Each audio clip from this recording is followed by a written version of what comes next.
لما الباب اتقفل فهمت إن في حاجة جوه. الغرفة دي مستحيل تكون بشرية. الباب اتقفل ورايا والمفتاح مش موجود، والجو جوه بارد بطريقة غريبة، كأني واقف في فريزر. الغرفة فاضية تقريباً إلا من سرير قديم ومكتب صغير، وعلى المكتب ملف متهالك وصورة لطفل صغير، لكن ملامحه كانت غريبة وكأنها مش ثابتة.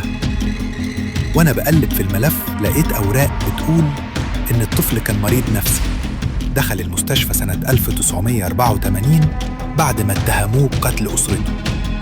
وفجأة الصورة اللي على المكتب عين الطفل فيها تحركت. رجعت للخلف بسرعة وسمعت خطوات سريعة جاية من آخر الممر برا الغرفة، لكنها خطوات كأنها لشخص صغير الحجم. الإضاءة بدأت تضعف وكل خطوة أقرب. الباب اتفتح فجأة وفي الممر شفت حاجة صغيرة واقفة، لكن طولها مش طبيعي، وكأنها ظل الطفل لكن أطرافه طويلة جدا. فجأة الكاميرا بتقع والصوت بيختفي تماما.